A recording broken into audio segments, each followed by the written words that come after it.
हाय, good morning friends.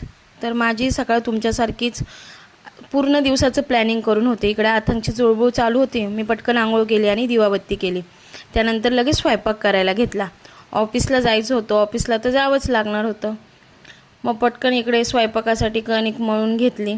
आज कोबीची भाजी बनवणार होते मी. मला सगळी तयारी करायची होती. रात्री मी काहीच तयारी केली नव्हती आणि त्यात मला आज डाळ, भात, भाजी, चपाती सगळं करायचं होतं आणि आथांसाठी नाश्ताही बनवून जायचं होतं. आज त्याच्या पप्पांना सुट्टी होती, ते घेणार होते आज दिवसभर त्याला, म्हणून त्याला डे केअरला सोडायची गरज नव्हती. इकडे मी कोबी चिरायला घेतला, कारण रात्री काहीच तयारी न केल्यामुळे ना सगळं सकाळी करायला लागतं. सकाळी 6 वाजताच पाणी आलं होतं, तर पाणी वगैरे भरून घेतलं आणि त्यानंतर लगेच कपडे वगैरे धुवून घेतले. आता फक्त स्वयंपाक बाकी होता, स्वयंपाक भांडे वगैरे. इकडे पटपट कोबी पण चिरला, फोडणी टाकली भाजीला आणि लगेच चपात्या वगैरे लाटायला घेतल्या. चपात्या लाटती आहे, तिकडे भाजी शिजती, तुम्ही बघू शकता. फक्त डोक्यात प्रश्नच की हे झालं की हे करणार आहे, ते झालं की हे करणार आहे.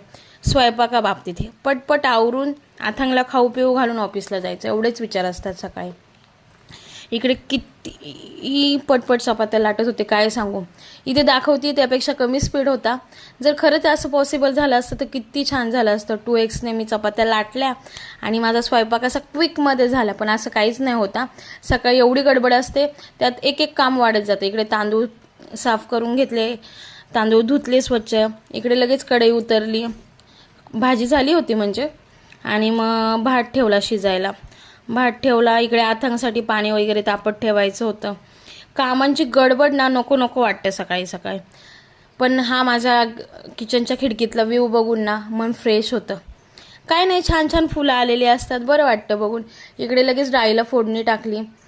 म्हटलं डाळ पण करून घेते, पण मी आज जरा घाई होती म्हणून डायरेक्ट ना कुकरमध्येच फोडणी टाकली. म्हटलं ठीक आहे, कधीतरी चालतं. तशी तर मी आधी डाळ शिजून घेते आणि नंतर वरनं फोडणी टाकते. इकडे फोडणी बिडणी टाकली, किचन साफ केलं आणि भांडे बिंडे घासून घेतले. आणि आज आथंगसाठी नाश्त्याला उपमा बनवला होता, त्यानेही छान एन्जॉय केला.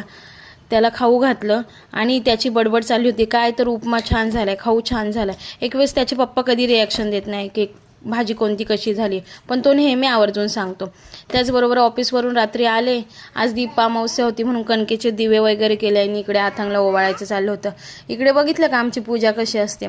मी त्याला हळद कुंकू लावलं, त्यानेही मला लावलं आणि त्याच्यानंतर ओवाळ्या. आणि असं छान संपला आजचा दिवस. चला भेटूया उद्या, बाय.